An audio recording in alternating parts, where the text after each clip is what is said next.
I'm a servant. You know, Martin Luther King has a quote that says, life's most persistent and urgent question is, what are you doing to help other people? And so every single day, I aim to help people. Like, I'm not self-righteous to believe I can change somebody's life. They have to do that. But what I can do is, I can leave them with such an impression to make them want to change their life. I can display such an attitude to make them want to change their life. I can speak such a language to make them want to change their life. And so I'm just a servant. I sow seeds, right? Seeds of positivity, seeds of courage, you know, seeds of victory, right? And my seed sowing can't be predicated upon if it's raining. My seed sowing can be predicated upon I get a paralyzed right arm and hand. Some will fall on good ground. Some will get choked out by the thorns and the thistles. Some won't produce anything. But that doesn't stop me from sowing my seed. Happened best one. All of them went on the roller coaster.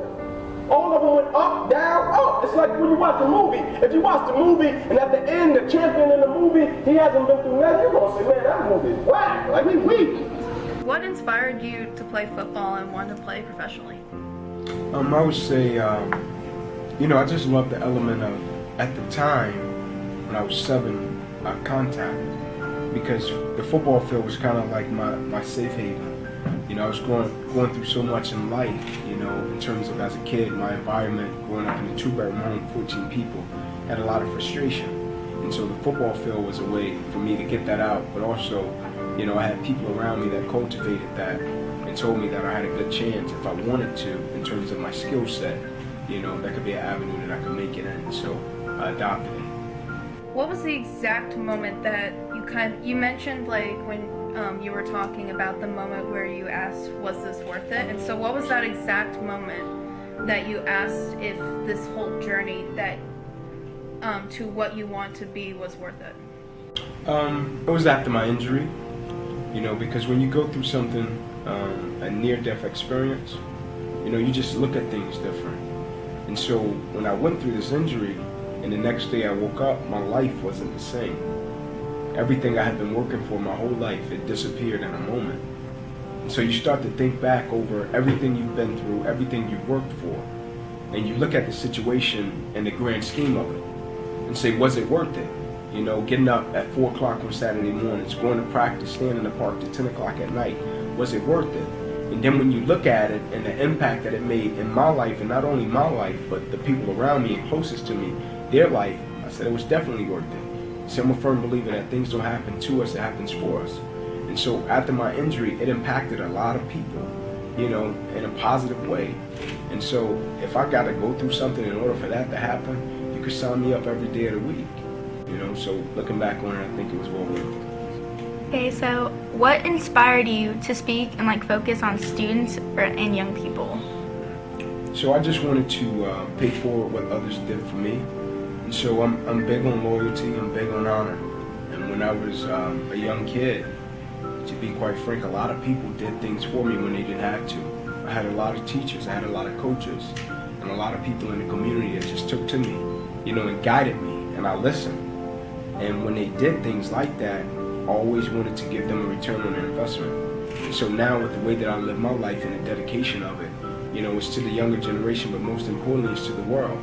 And it's something that I want to do, you know, on such a level to where one day when my kids come along, you know, hopefully somebody can go up to him and say, hey man, your father, he made an impact in my life. It'll be well worth it. You know, I just wanted to pay forward and give to somebody what somebody gave to me and did for me when they didn't have to. Where do you think you got like this drive and like ability to inspire others? I would say, you know, my makeup is that of everybody that shaped and molded me. You know, I get it from my grandmother, I get it from my mother, you know, I get it from my coaches, you know, I get it from my mentors.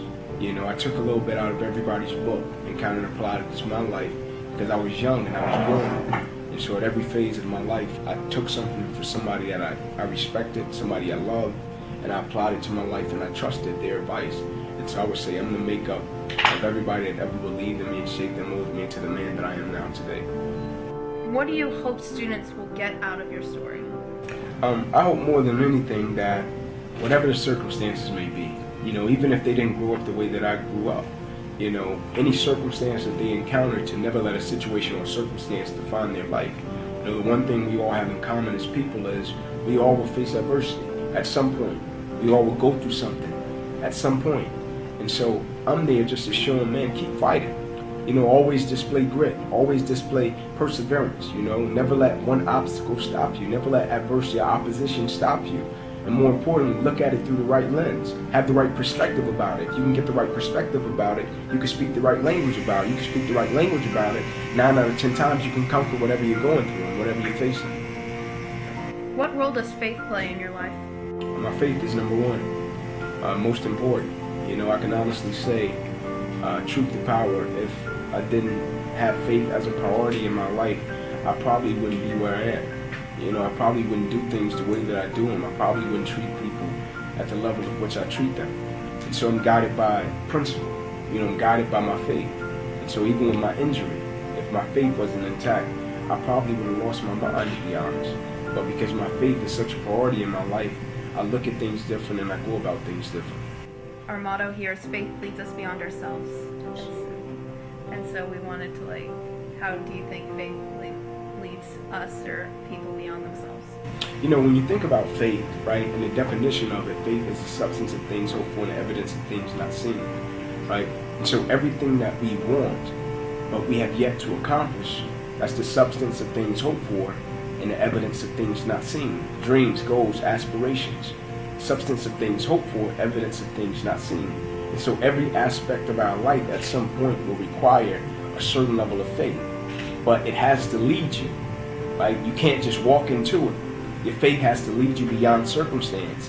Your faith has to make you believe when it's crazy to believe, right? Your faith has to give you a level of peace when you shouldn't have a level of peace.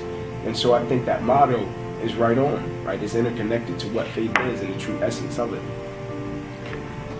Okay, so what are the most powerful life lessons you've learned from your life so far? I would say an example is better than an opinion. Everybody has an opinion, but more times than not, if your example is not intact, your life is a contradiction to what you speak.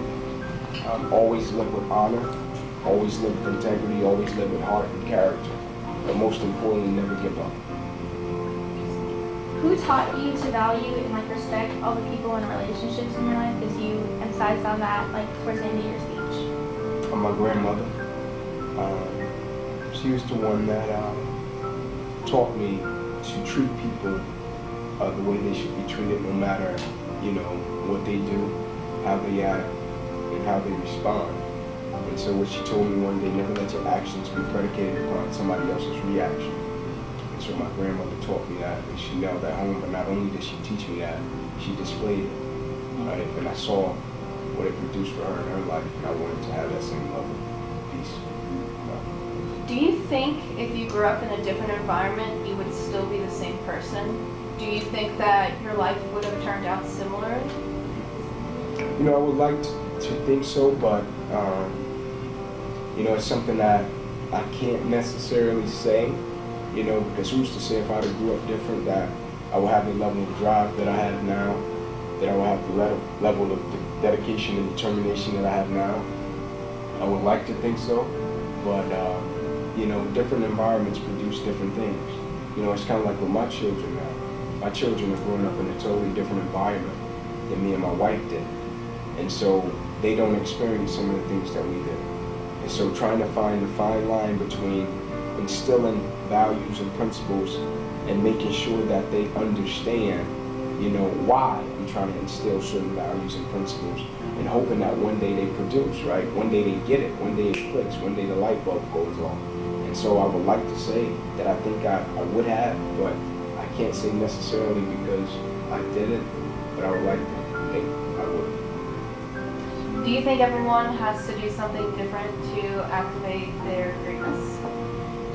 I think, at a certain point, everybody has to find their truth. No matter what that is, whether that's playing ball, whether that's being an attorney, being an artist, whatever the case may be. I think at the end of the day, you have to find your truth, because life is something that's long. Life is a journey.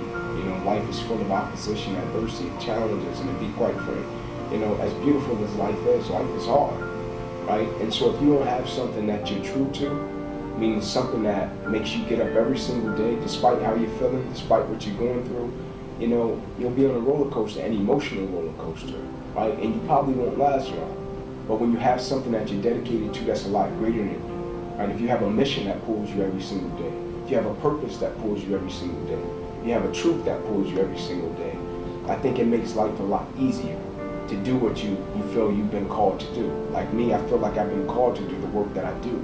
And so every single day I wake up and I'm excited. That doesn't mean I don't go through things. I go through things just like everybody else. But it makes it a lot easier to deal with it and look at it through the right lenses and respond in the right way. Like the thing we have to understand about life, the road to success is constantly under construction. Like things are gonna happen. I haven't met one person yet that said, man, you know what? I had a straight shot to success. Every single day, young people, stop selling yourself short and go get what you know you're capable of getting. The problem isn't that people aim too high and they miss it. The problem is that they aim too low and they never. Let's get it, let's go. God bless you. Thank you.